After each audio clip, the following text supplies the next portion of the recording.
Chocolate Girl, Ship Called Dignity, Real Gone Kid, Fergus Sings the Blues. So if you are a Deacon Blue fan, you will know those songs. If not, you are going to learn more about the 80s Glasgow band in just a moment. Well, talking to Ricky and Lorraine in just a moment. Here's a look back.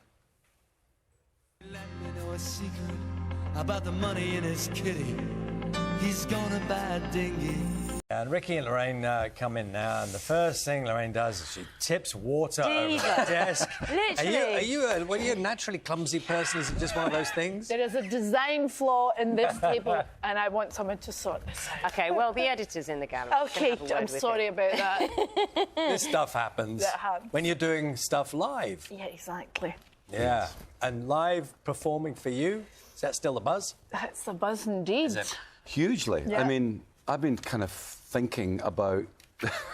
I kind of find myself thinking at night about the tour, you know, because you just kind of go through your head and you sort of imagine it all and think of all the possibilities. So, yes, it kind of still continues. What does possibilities mean? As in well, good and bad, the life on the road? And all no, that because stuff? one of the things about doing the Deacon Blues show is we change it a lot. So we kind of start out one way and maybe end up another way. Yeah. And then night by night it changes. So it's just always just trying to, you know, because there's an awful lot of material to get through as well. So that's one of the fun things about going out on the road, is just mixing and matching all that material.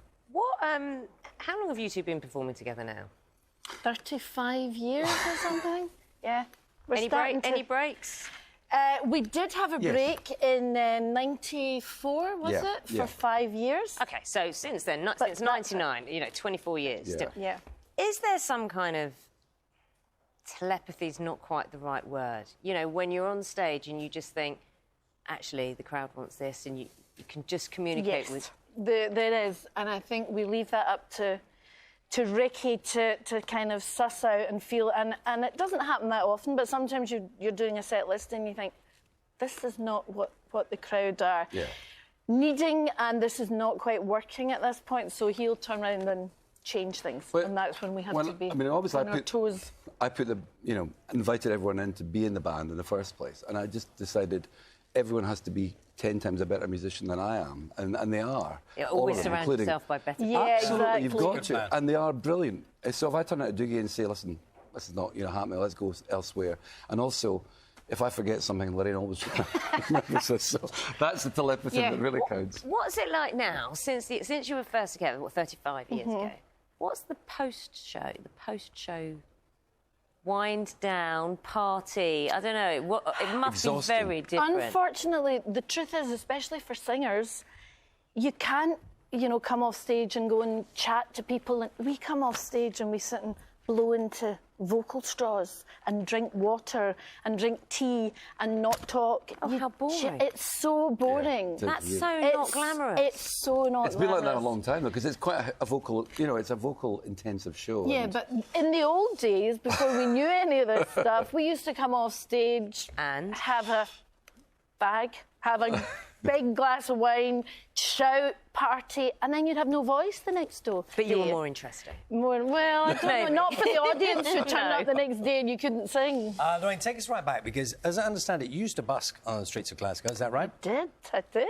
And so, was that before you knew one another? Or, yeah, well, we knew each other, but I wasn't in the band or anything. I used to busk with my brother and my friend, and we were really, really good. And in fact, I have to say. And one day, we were actually busking a Ricky Ross song, and he came out of his rehearsal room with his band, because it was on Buchanan Street, and we were doing one of your songs, remember? Indeed, yeah. Had you not encountered each other before that, or...? I was kind of we pals, were all in a big group of friends. Yeah. And we gave him, I think, £2.50 out of our earnings, you know, royalties. Never seen it. You know, I love the old stuff. But and when you're a fan of that stuff, you because I'm stuck in my ways, tend to kind of gravitate to that stuff. But you are producing new stuff, and I'm always interested. Let's listen to the new single. I'm interested in the balance of how you pitch it to those who were fans and still are, and drawing in the new ones. Sure. This is Peace Will Come. Peace will come like an injured dog that keeps on running. He's still limping, but he's coming home. Oh, we know that peace will come. Oh, we know that peace will come. Da-da-da-da-da-da-da-da. Da-da-da-da-da-da-da. Do you know, I am quite glad you protect your voices because they sound beautiful. Oh, thank together. you.